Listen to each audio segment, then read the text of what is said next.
Hi, I'm Jeff Rosenfeld. I am the editor of the Bulletin of the American Meteorological Society, and this is the annual meeting for the AMS here in Phoenix, and I am with a special guest, Sheldon Drobot, with the National Center for Atmospheric Research, and Sheldon is an expert on many things, of course, but one of them is surface transportation and the intelligent upgrade of our transportation networks. Sheldon, I'm sure you're seeing a lot of talks about this topic at this point at this meeting. What's hot right now? Well, I think what's really hot right now is last year the federal government came out with a regulatory decision that they're basically all in on this concept that in the near future vehicles will be transmitting information to each other and then to centers like NCAR, and we can use it for societal good. And so over the last few years we've really been working on the backbone of this, but it's becoming a reality this year. So it's a policy problem in a way, right? Because you're sharing information. Is it also a technology problem? It has been a technology problem, but I feel like that's mostly solved at this point. And now it's just a matter of getting the equipment on the vehicles, rolling it out. The apps have been largely developed from the stuff we're doing and others are doing, so we're ready to go, and that's a pretty exciting place to be.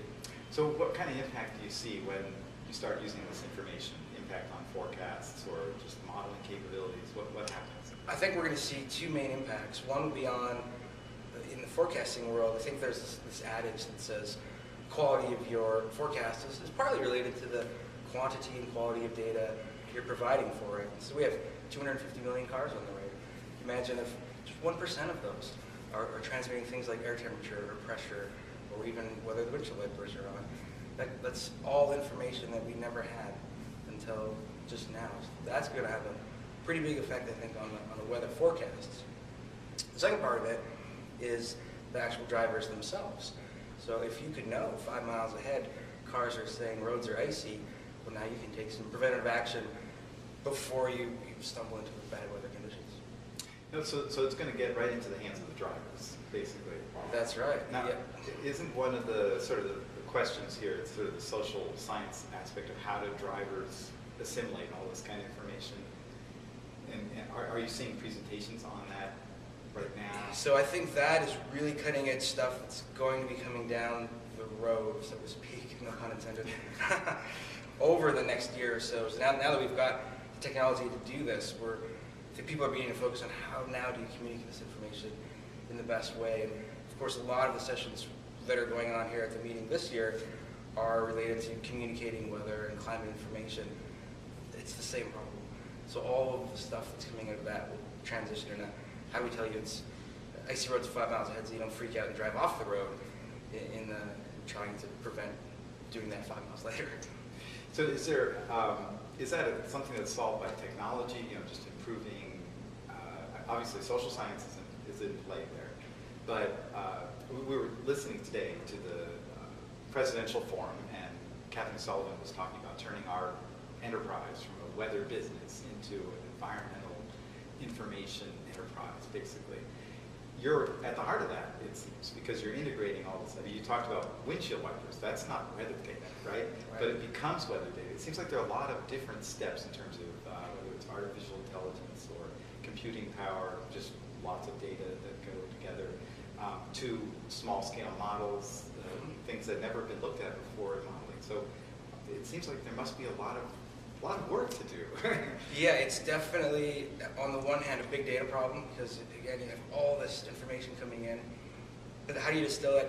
How do you turn around in a way that is going to be useful for the driver? Because this is one of those situations where if you're going 75 miles an hour down the interstate, you're covering a lot of territory in a short amount of time. So we can't sit here and cycle our models and wait 15 minutes and say, oh, 5 miles ahead it's icy, because that's 5 miles for you is 10 miles back.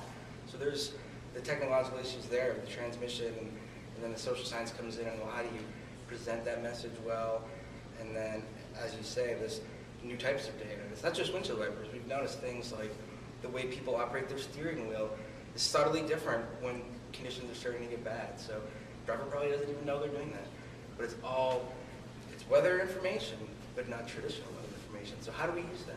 So it's data assimilation too, and definitely, yeah. Yes.